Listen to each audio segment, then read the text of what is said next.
नमस्कार साथीहरु, खेतीपाती कुरा युट्युब च्यानललाई पहिलोचोटि हेर्दै हुनुहुन्छ भने सब्स्क्राइब गर्न नबिर्सनु होला, किनकि खेतीपाती सम्बन्धी कुरामा गाउँघरमा भएका सम्पूर्ण भिडियोहरु म यस च्यानल मार्फत तपाईहरुलाई प्रदर्शन गर्नेछु।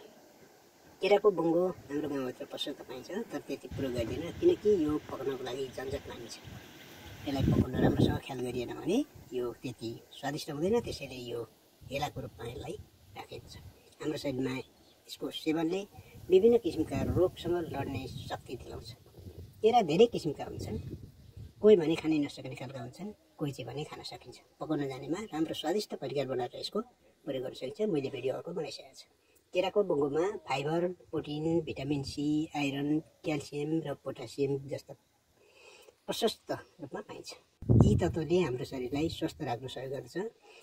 केराको बुङ्गोको सेवनले मधुमेह रोगको समस्याले ग्रस्त भएका मानिसहरूको लागि एकदम फाइदाजनक हुनेछ। केराको बुङ्गोमा भएको फाइबरले रगतमा भएको चिनीको मात्रालाई नियन्त्रण गर्दछ। यसको सेवनले हाम्रो शरीरको पाचन प्रणाली सुधारलाई सहयोग गर्दछ, साथै कब्जियत हुनबाट बचाउँछ। यसको सेवनले महिलाको महिनावारीमा हुने समस्यालाई छुटकारा दिलाउँछ।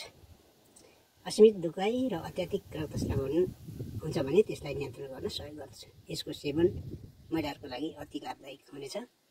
केराको बुङ्गोले शरीरलाई प्रतिरोधात्मक शक्ति प्रदान गर्दछ। यसको सेवनका कारणले विभिन्न संक्रमण र रोगहरूबाट छुटकारा मिल्दछ। यसको सेवन गरेर शरीरको तौललाई सजिलैसँग घटाउन सकिनेछ।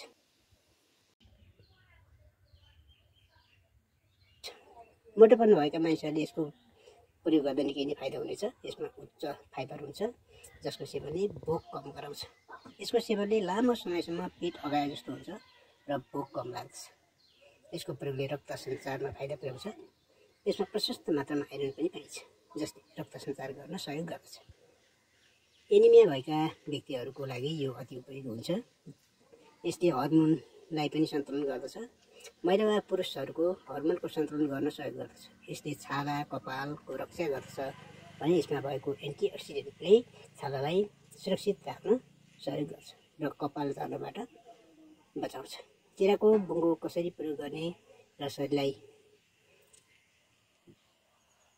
बचाउन वा स्वस्थ राख्नको लागि मैले भिडियो बनाइसकेको छु। यसलाई विभिन्न तरिकाले प्रयोग गर्न सकिन्छ।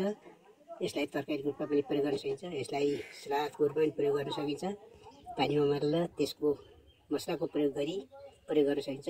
यसरी केराको बुङ्गोको प्रयोग गर्दा विभिन्न रोगबाट छुटकारा पाइने हुँदा यो एक लाभदायक हुनेछ। कस्तो लाग्यो केराको बुङ्गो प्रयोग सम्बन्धी भिडियोमा केही कमी कमजोरी देख्नु भएमा कमेन्ट गर्नुहोला। यस्तै तपाईँहरूको कमेन्टले गर्दा म भिडियोमा केही सुधार ल्याउन सक्नेछु र राम्रो जानकारीमूलक भिडियो पनि प्रस्तुत गर्न सक्नेछु। हस्त बिदा हुन्छु। नमस्कार।